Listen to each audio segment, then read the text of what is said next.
ఈ రాష్ట్రంలో 2019కి ముందు సంఘటనలు మళ్ళీ ఎన్నికలకు ముందు పునరావృతం అవుతుంటాం. మనం ఇవాళ జరిగినటువంటి సంఘటన చూస్తూ ఉన్నాం. 2019కి ముందు ప్రతిపక్షంలో ఉన్నాడు కాబట్టి కోడికత్తి కేసు కానీ బాబాయ్ హత్య కానీ ప్రజల్ని నమ్మించారు నాటకం ఆడి. కానీ ఇవాళ ఒకటి మర్చిపోయాడు జగన్మోహన్ రెడ్డి. తాను ముఖ్యమంత్రిగా ఉన్నాడు. తాను ముఖ్యమంత్రిగా ఉన్నటువంటి నాయకత్వంలో ముఖ్యమంత్రికే భద్రత కల్పించలేనటువంటి డీజీపీని పెట్టుకొని ఈ రాష్ట్రంలో మరి నాటకాలు వేస్తున్నాడంటే ఇంతకన్నా నాటకం ఇంకొకటి లేదు.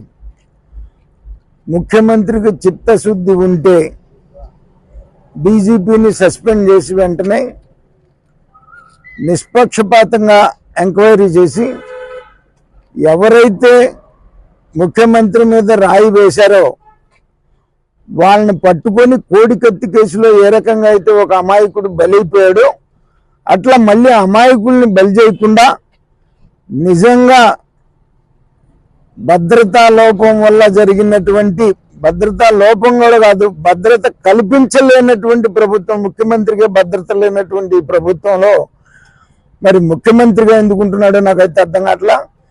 నేను 1 year క్రితమే చెప్పాను, ఈ రాష్ట్రంలో శాంతి భద్రతలు లేవు, రాష్ట్రపతి పాలన అవసరం, రాష్ట్రపతి పాలన కింద ఎన్నికలు జరగాలి అనేటువంటి ఒక మాట.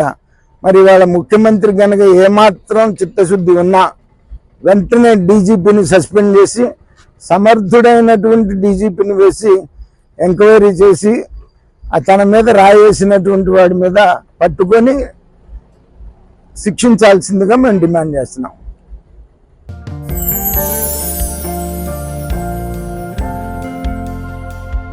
లవ్ ఈ అందమైన 4 అక్షరాల బారిన పడని మనిషి ఉండరు, మనసు ఉండదు. ఈ లవ్ కొంతమంది జీవితానికి సరిపడా మధురమైన అనుభూతులను అందిస్తే మరికొంతమందికి జీవితాంతం వెంటాడే చేదు జ్ఞాపకాలను మిగిల్చుతోంది. లైలా మజ్ను, పార్వతీ దేవదాస్ ఈ 2 కథల్లో మజ్ను లైలా ప్రేమ కోసం ఎంత పరితపించాడో విన్నాం. దేవదాస్ పార్వతి ప్రేమ కోసం ఎంత పిచ్చోడయ్యాడో చూసాం. కానీ లైలా మజ్ను ప్రేమ కోసం ఎంత ఆరాటపడిందో మనం ఆలోచించలేదు. దేవదాసు దూరమయ్యాక పార్వతి పరిస్థితి ఏంటో మనం అర్థం చేసుకోలేదు. ప్రేమ నుండి పెళ్లి వరకు వెళ్ళలేకపోయినా ఎంతో మంది అమ్మాయిల బ్రేకప్ స్టోరీస్తో వి లవ్ టుడే.